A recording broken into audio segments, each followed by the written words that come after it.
The Best in the World podcast with Richard Parr.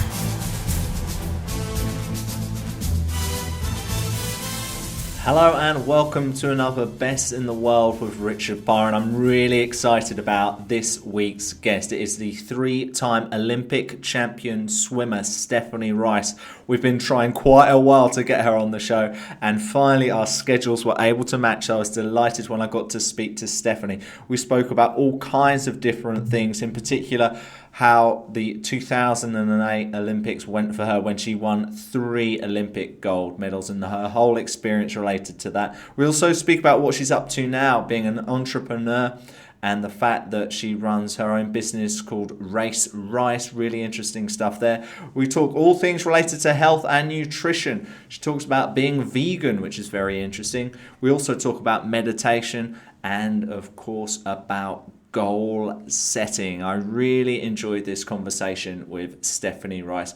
Really easy chat with her, and I think she was one of these guests who I felt I could talk for a very long time with. So it's a really good, lots of information there from Stephanie Rice on today's Best in the World with Richard Parr. Now, I mentioned she talks about goal setting, and in fact she recommends one book. It's called The One Thing. I know I've already digested it on my Kindle, really enjoyed it. But as well as reading, I like to listen to audiobooks, and you could do the same using Audible. And they are offering you, as a listener of The Best in the World with Richard Parr, a free trial to check out their service. It's a 1-month trial, and with that trial you get a free download. Perhaps it could be The One Thing by Gary Keller. I'd highly recommend you, if not reading it, then listening to it on Audible. They've got over 180,000 titles to choose from. If you'd like to listen to something else, go and check it out. It's audibletrial.com/best. audibletrial.com/best if you would like to check out their service. All right, let's not wait any longer because there's so much goodness, so much great knowledge from Stephanie Rice. She's coming up next because she is the best in the world. The Best in the World podcast with Richard Parr.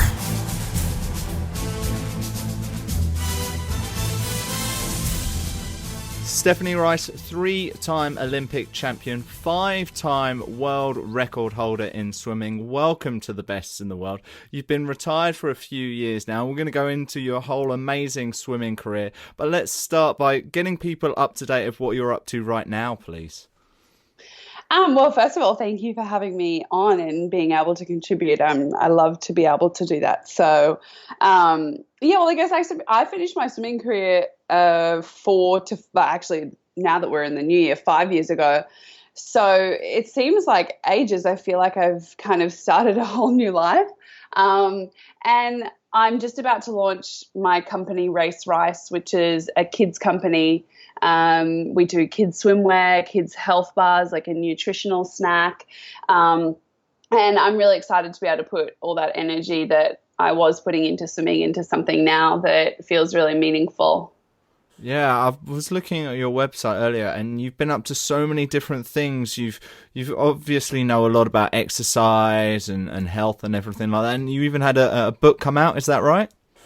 Yeah, well, we put out an ebook, one of my friends and I, it was called The Art of Wellness, and it really was more about holistic health. I believe wholeheartedly in it being a holistic approach rather than a program that you do for 6 weeks or something like that. And that was really the foundation for creating that ebook, and that's really led to a whole passion and I guess like understanding of health in a different way. And I live and breathe those things that I mention in the book all the time. So yeah, it's really nice, I think, to be able to share what I've learned throughout my Olympic swimming career with people that wouldn't really understand that life or have that knowledge. Yeah, just briefly, for those who don't really know what holistic health is, can you just explain it a bit more, please? Yeah, sure. Well, holistic really means like an all-encompassing approach. So, it's not just focusing on food. It's not just focusing on exercise. It's focusing on all of those things, but including things like sleep, the way you think, where you work, what you're doing, because I really believe it's sort of like a pie. You can't just have one piece of the pie working well and everything else not, because it just won't work out that way. And it's important to look at all aspects of your life and really make changes so that they can all be as best that they can be. That's fantastic. And I think that's what we try to achieve on this show by learning from you amazing Olympians. So out of all those slices of the pie, are there any in particular which have drastically changed since you stopped competitively swimming? Well, I mean, I think the obvious one is the exercise, because, training for the Olympics, we were doing sort of up and around 7 hours a day. And I definitely don't exercise 7 hours a day anymore, nor do I want to. In saying that, being an elite athlete, like I'm sure most of the people that have contributed to this show have experienced, it's totally not balanced. Like, it's not a balanced life. It's very extreme. And I loved that because you can get the best out of yourself as an athlete, but I really couldn't focus on any other aspect of my life whilst I was swimming. Whereas now I do, I guess, just what makes me feel the best. So it's a very different perspective on it. I probably exercise anywhere from like maybe 20 minutes a day, a little workout at home, or I'll go to the gym for an hour, but I definitely don't exercise every day. And I don't try and like follow a specific program or like a routine. It just doesn't work for me anymore. I exercise because it makes me feel really good and healthy, and like makes my body feel like I'm energized and focused to do the work that is more important to me now, which is the business stuff. So it's just very different, but it is following similar principles. During that time when you were really focusing and doing these 7 hours of training, was there one thing which you sacrificed the most, which you kind of really not regretted, but wish you didn't have to give up?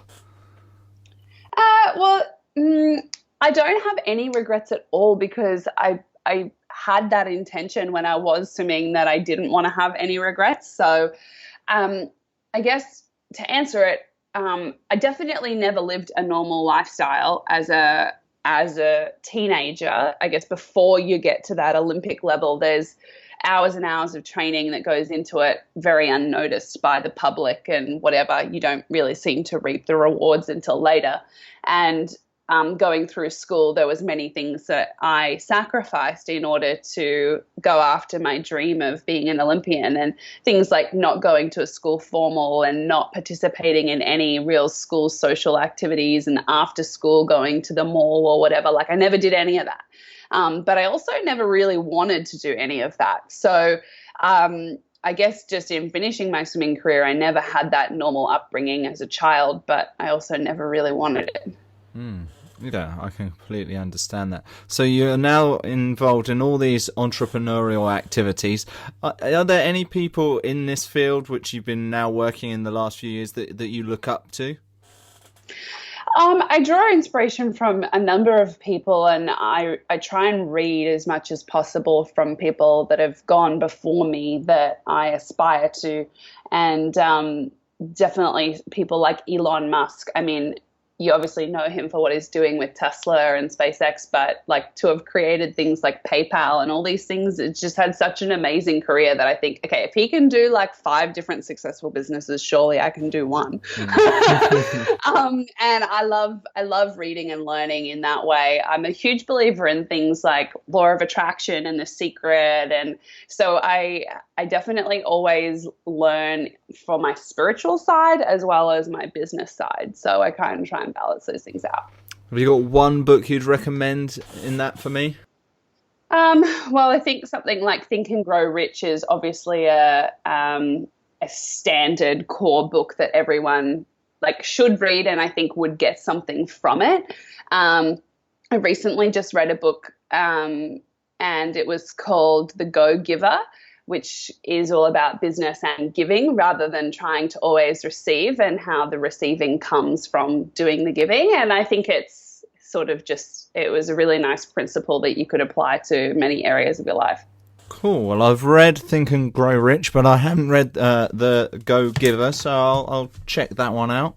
And in the spirit of giving back, I would suggest you read or listen as an audiobook to Never Eat Alone if you haven't read that before. Oh, I've definitely heard of this before. I'll get onto that one. Very, very good book. It's all about human interaction, and that's how we should all be doing business rather than just in our own little bubbles. How important was your team when you were a swimmer? And very often, how would your team evolve, and how would they come to you and be a part of it?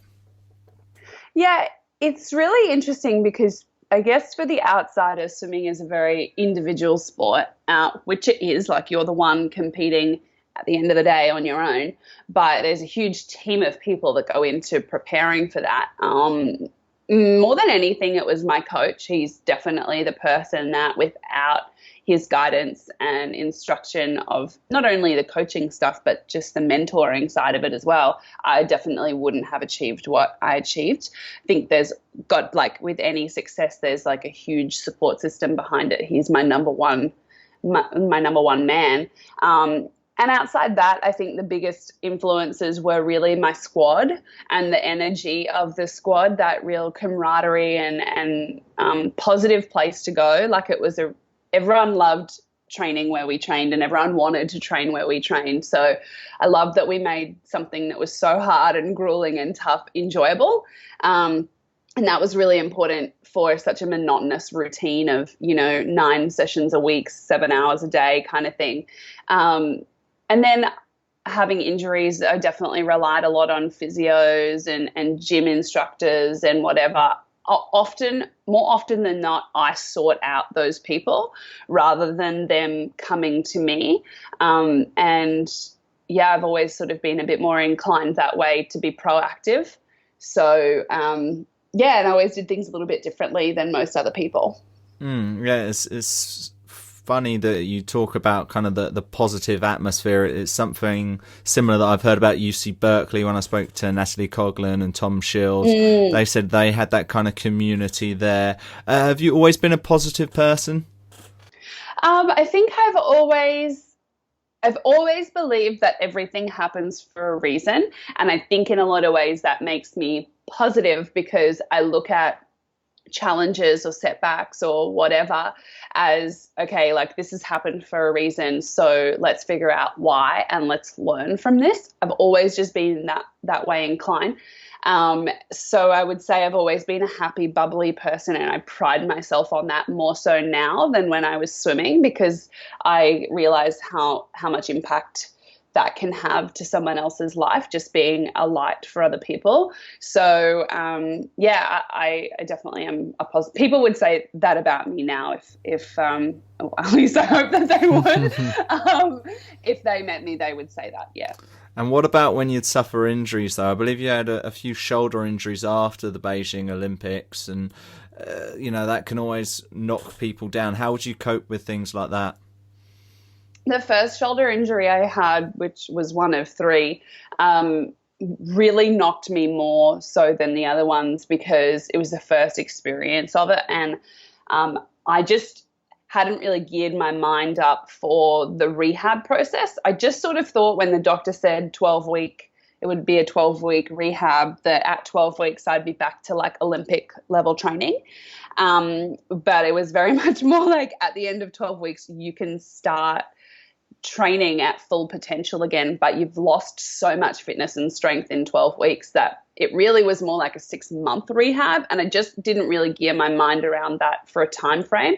So it always was quite frustrating and felt like I was missing out, and everyone was improving and I wasn't. And whereas the second time I had the shoulder surgery, I just was a bit more aware, and I used that time to really focus on things that I could use in a positive way, like focusing on my diet more and really like paying close attention to what I was eating, getting enough sleep, working on my kick, because I could do that and I couldn't swim. I just used it as more of a positive time to focus on things I wouldn't normally do. And that really changed my whole like rehab recovery mindset.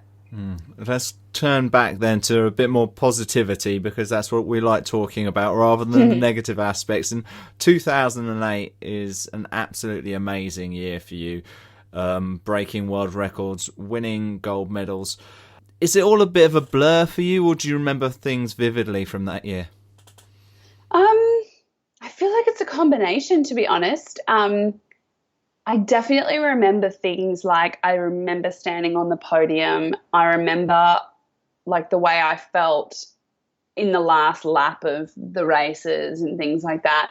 But the whole Beijing experience has kind of become a blur. Like the whole Olympic, even the program, like leading into the Olympic, like the training and stuff, like I forget often all those sessions and everything.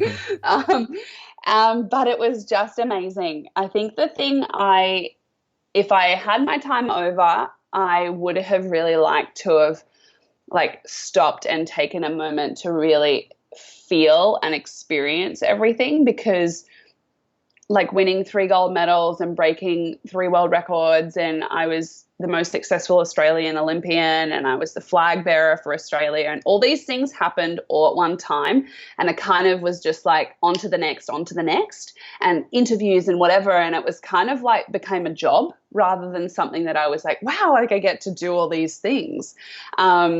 So would have really liked to have just, I guess, slowed it down a notch to enjoy the ride rather than feel like I was just like, oh, having to do all these things I didn't really want to do. Do you ever watch it back? Do you ever watch some of those races back? Yeah, I do. I do quite often, maybe like every couple of months. And I do it because since transitioning into being an entrepreneur and really focusing on my business ventures, you forget, well, no, not forget, but I'm at the stage now where I was when I was maybe 16, 17 as an athlete, and I hadn't quite reached that time of notoriety and reaping rewards of, you know, the hard work. So when I watch something back like the 2008 Olympics, it reminds me that I had worked so hard and that you can achieve success, and I did that, and it just brings back a lot of really good feelings for me of not just the success, but like confidence in my ability. And I find that just fuels me to really devote that energy into my business. But I think more than anything, it feels like it was a past life. Like I really feel sometimes like that wasn't me. I'm a totally different person in so many different aspects of my life now, probably for the better. And yeah, it just feels really strange sometimes to watch it back. The Best in the World podcast with Richard Parr.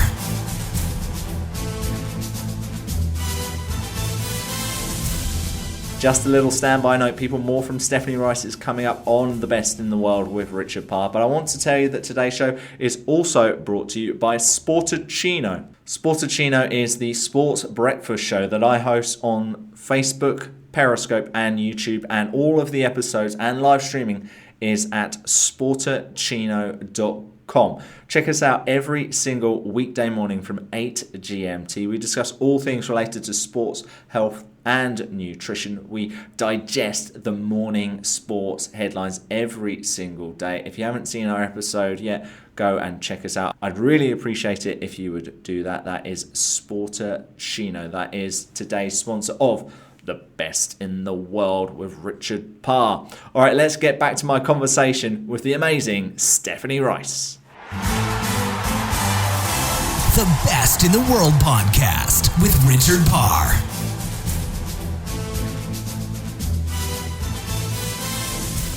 What is it then about being a champion swimmer and all the routines and the training that you kind of went through that you can actually take on in these new ventures now? What things have you learnt from that past life, as you said, that you're able to use in this life and is slowly helping you bring this success to your businesses? I think it's things that most people who do sport, even just for leisure, would feel. So something like when you're training and you don't really want to be there you'd rather be somewhere else. You're tired and you've got this killer session, and the mindset of having to really be like, all right, well, I'm here. So like, let's make the most of this, even though I don't really want to be, and having to push through boundaries, like mentally more than anything, when you kind of don't want to go any further, but you've got one more to go. And that feeling once you break through a boundary is the most invigorating feeling. And I'm sure everyone who has done any type of sport feels that, even if you're just a bike rider on the weekends going up a tough hill and you kind of like, oh, I want to get off. But when you push through it, you're like, damn, how awesome was that? I did that. So I draw a lot on those feelings of like, I've just got to push through today, or I've just got to get this thing done. And it does create that same momentum and feeling again. So it's more of the core principles like discipline and really like being focused on one thing and believing in yourself and things like that I draw from my Olympic experience. And just thinking about swimming and thinking about business, and in some ways from the business point of view, I'm in a similar place to you. I've been launching something recently as well, my sports breakfast show, Sportacino. Yeah, and when I think about it, I think about how you athletes work, and it's all about kind of reps and doing the same reps, but very often you can just be doing reps for reps' sake. Were there any moments, particularly as a swimmer, where you then changed something, where the reps became more worthwhile, or a coach did something to you or changed something? Yeah, it's a really interesting question. I feel like as a person, and sounds similar to you, I'm very geared for purpose. I have to do things with purpose. If there's no point in me doing it, I just can't get myself in it, and I can't devote myself fully to something. So remember, we had like quite a lot of sessions that were just purely for the fact of kilometers, like just got to get through the kilometers, something super boring like 10 400s. And it just had no real point to me. And so I used to really struggle on those sessions, just especially with my mindset. Like I just did not want to be there for them. But as soon as I chose something to focus on, like I made the choice to focus on, okay, this is a good time where we're not going super fast and super hard, that I can think about, my race and visualize what I'd be doing, or I can think about my technique and I can work on my turns. I made the choice to focus on something and then make that the goal. I definitely have created those almost like checkpoints in my business life now. Something super boring like working out an insurance policy that just does not excite me in one bit. Like I can't find anything exciting in that process. But to kind of go like, all right, I'm going to just like get this part of it done today, and then tomorrow I'm going to focus on this. Like that makes it more like there's a goal that I can work towards rather than just not enjoying the monotony of something super boring. Are you a planner then? Are you someone who planning but also goal setting, as far as this is my goal for 1 year, 6 months, 3 months, 1 week, shorter, long-term, short-term goal setter? It's so interesting because I tried to apply that as soon as I finished swimming to my business life, and it didn't work. And I think the reason it didn't work is because when you're swimming, there's set checkpoints. So there's like the Olympics is in August. You cannot change the date of it. That's when it's going to be, and therefore then the trials are at X time. You have to go X time in the race to qualify. There was very specific checkpoints, and if you didn't reach them, then like, sorry, but you didn't achieve the goals. Whereas in business, like I'm gearing up to launch it, and I was going to launch it on Monday, but the website wasn't quite ready. So if I had that was the day, like I'm more flexible with the goals as such, hence why I have goals of where I'd like to be and what I'd like to create by that time, which keeps me motivated along the journey, but I'm very much more flexible, knowing that maybe I'm going sort of off to the right, but actually it's better for me to transition and go a bit more off to the left, whereas you couldn't do that in swimming. It didn't apply. So I think I just have tried not to be super rigid with those things, rather focus on definitely goals, and having what I focus on is, I read the book, The One Big Thing, and it talks a lot about how just having like one thing to focus on each day, and one thing that you like is your main priority. And so I do definitely focus on that. And then if I can get the other stuff done, the other little stuff around that, then that's really great. But I got that one big thing done. All right, that's going on my list as well right now. The One Big Thing. All right, here we go. It was really, really good. I really liked that one. This is better than being in Waterstones right now. Getting some fantastic tips here. So we mentioned food briefly. You hear so many different stories about swimmers of what they can and can't eat, and ones who eat a whole load of stuff and it can be unhealthy, and ones who eat really healthily. In 2008, when you were winning Olympic gold medals and breaking world records, what was your typical daily intake? What was your diet like? Well, it was super boring, and I ate exactly the same thing every day. So breakfast was 2 pieces of toast with an egg, or 2 eggs. Morning tea was a yogurt with some almonds. Lunch was rice with tuna and some steamed vegetables. And then dinner was sort of like a steak and potatoes and vegetables, or chicken and vegetables. I didn't really eat like a lot of carbs at night unless I had a really hard session the next morning. And then I pretty much ate that for 6 months straight, and I was so over it. But it was one of those things I just didn't want to change. I didn't want to like muck around with the system if it was working. Obviously, including in all that, there was so many protein shakes and hydration and whatever. And then when I had my shoulder surgeries, which was after Beijing, I took a lot more of a natural approach to healing and diet, and I cut out a lot of things like dairy, and I cut right back on meat and increased a lot of my natural plant-based foods. And today I'm pretty much vegan. So I've kind of just gone along like a big journey of what works for me at the time. I don't ever force people to be vegan or plant-based, because it's got to be right for you. But that's just what makes me feel the best, is having the most like life-like foods. So having lots of fresh vegetables and raw things, and then I'll have like things like sweet potato and stuff that's not raw, and that makes me feel the best. Do you ever like have a bit of meat? No, I don't. And honestly, it's because I never actually really liked it.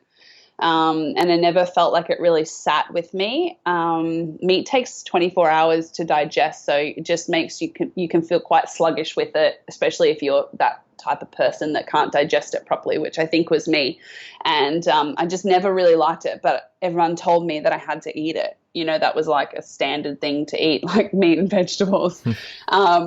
So yeah, when I didn't have to eat it anymore, I was like, well, stuff that, I'm not eating it.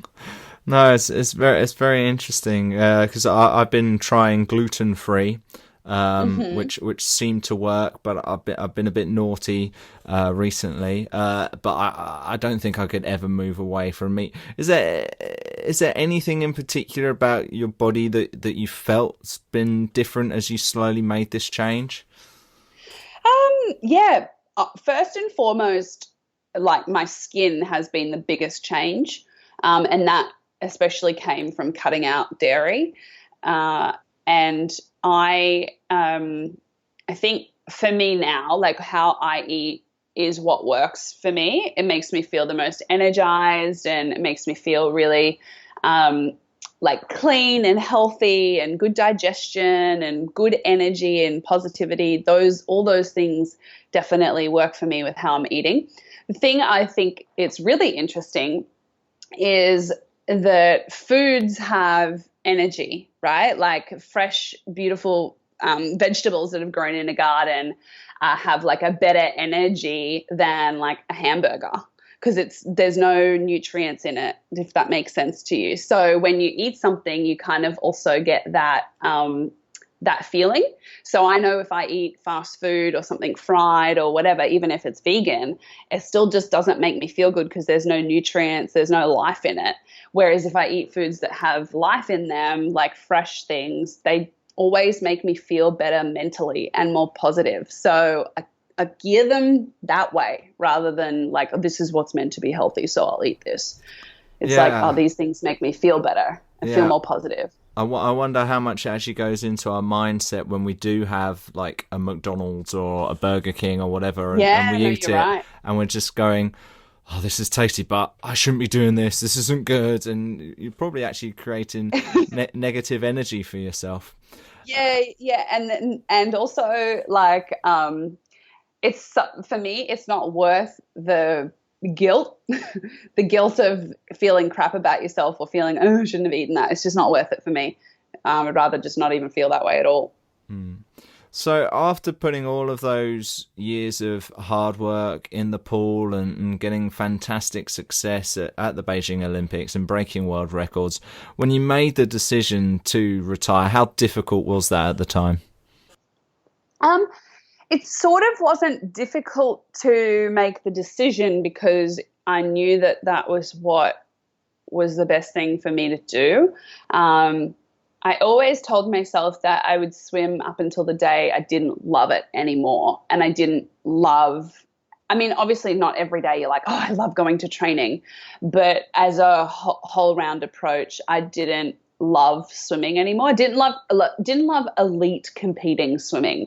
I didn't feel as though for me to continue swimming, obviously you have to have a goal. And my goal, the only thing that would have made or brought me joy in doing all that monotonous training for 4 years would have been to win another Olympic gold medal, because anything lower than that would have been a fail in my eyes, having already won before.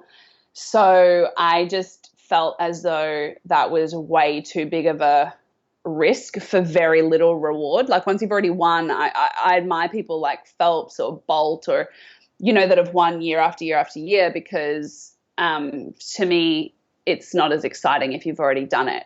You know, you've kind of already achieved that goal. And I just thought, you know, in 4 years, I'll be 28 and I'd really like to be starting on the next journey in my life and starting in the next phase. It was very, very hard to go through the transition of actually having made the decision to stop and then be, okay, now what am I doing?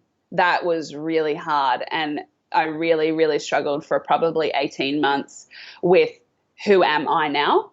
Because you're no longer, well, I was no longer Stephanie Rice, the Olympic swimmer, Stephanie Rice who does training. I wasn't that person anymore. And it was really hard to find, I guess, my self-worth in things that I actually was as a person rather than what I was doing. And I think that's why so many athletes really go through things like depression and really struggle with addictions after such an elite career. Because, yeah, you build your self-worth around things like how good you are at sport. And it's not actually what means anything to you as a person.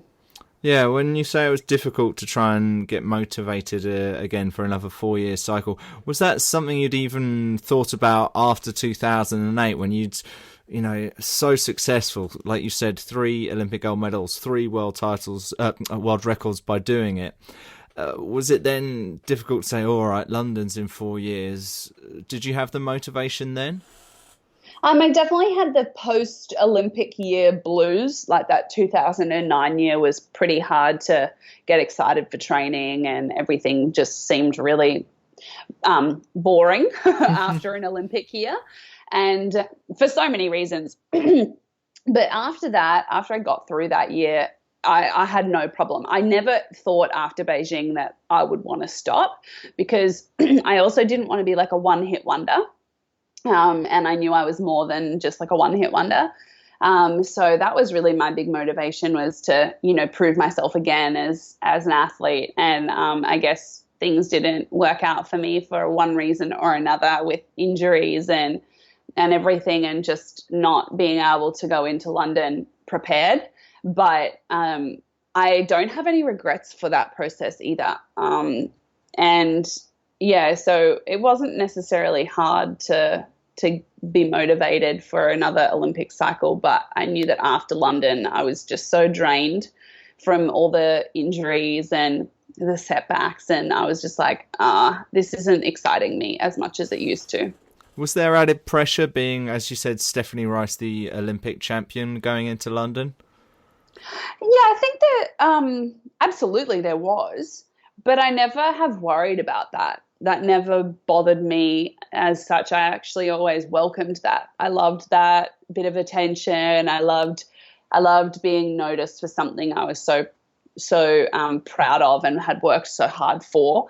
And I think for me, what I appreciate and have gratitude for now is the fact that I was a female in a sport. I got to do a sport that recognized men and women's success equally, and that I was able to achieve the success outside of sport in endorsements and TV opportunities and media to such a huge level as a female. Like, that just isn't very common.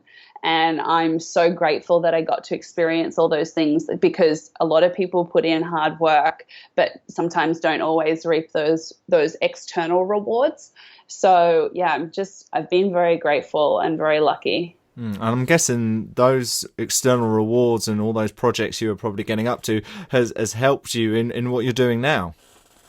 Absolutely. Oh, absolutely. And helped me after swimming too, because I could do things like I did Celebrity Apprentice in Australia here, and I was able to be a part of something like that, which, that's really cool to be able to do something like that.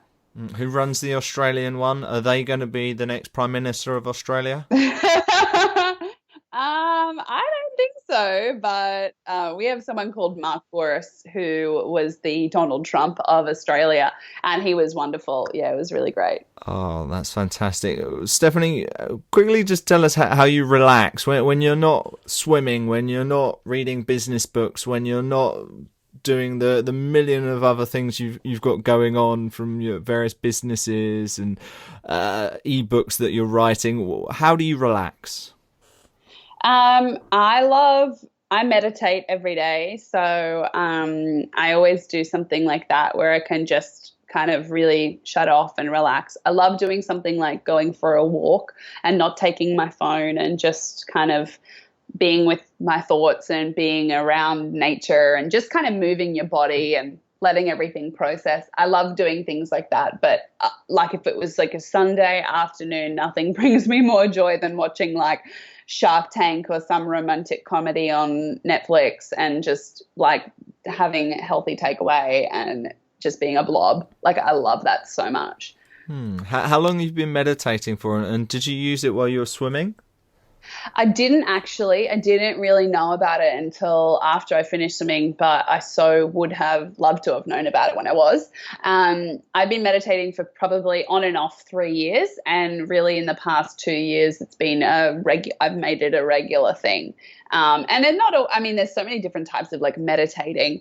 For me, it's more having time to really set intentions for the day or visualize something that I would really like to achieve or do or experience or something like that. And interestingly, if you read, like, know about law of attraction and apply those principles, visualizing is such a big part of creating success. And I naturally did that when I was swimming. Every night before I would go to bed, I would visualize myself at the Olympics. This is before Beijing. And I would think about what I would want to feel like standing behind the blocks and what I would feel from the crowd and what the energy would be like. And I did that really naturally because it excited me to do it. And interestingly, when I was in Beijing, I felt really comfortable. Like, I was like, oh yeah, like, I've kind of been through this scenario a number of times before in my head. Like, I was more comfortable.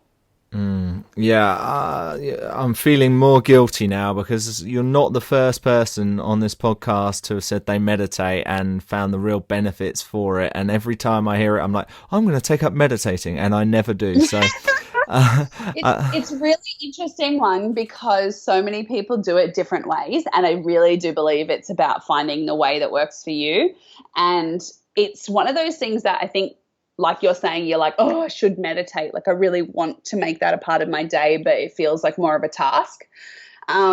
When you get to the point of really doing a couple of meditations, you realize how much it benefits you and how good it makes you feel, that it becomes a non-negotiable, because it does set up your day, or it does make you feel great. And then there's no better feeling than feeling good about, yourself, or having gratitude for things, and things come to you when you do that. So it's just like, I guess, flicking to that point where it becomes less of a task and more of something that you always do. Well, we're recording this just a few days before I'm going to go to Cape Town and try and enjoy everything that great city has to offer when it comes as far as to sports, health and fitness. So I'm putting that on the list. I'm amazing. Definitely going to do one day of meditation or something like that. Yeah, absolutely. Good on you. That's fantastic. You have inspired me, not just from that, but from everything we've been speaking about today. Stephanie, it's been so great to learn from you. Just before we go, could you maybe tell us how we can continue to follow your journey on social media or on your website, and anything else you'd like to promote, please? Yeah, well, I love to share really openly and authentically on my social channels, which is It's Steph Rice. I'm probably most active on Instagram and really like that vehicle. And then, of course, I'm just about to launch Race Rice. So if you guys are interested in hearing more about the kids and the health and everything that we try and share on that channel, you can follow that at Race Rice. Perfect. I can't wait to follow that, and I wish you all the best with it. Stephanie Rice, thank you for being on today's podcast. We've learned so much from you, and thank you for being the best in the world. Oh, thank you. I appreciate it. The Best in the World podcast with Richard Parr.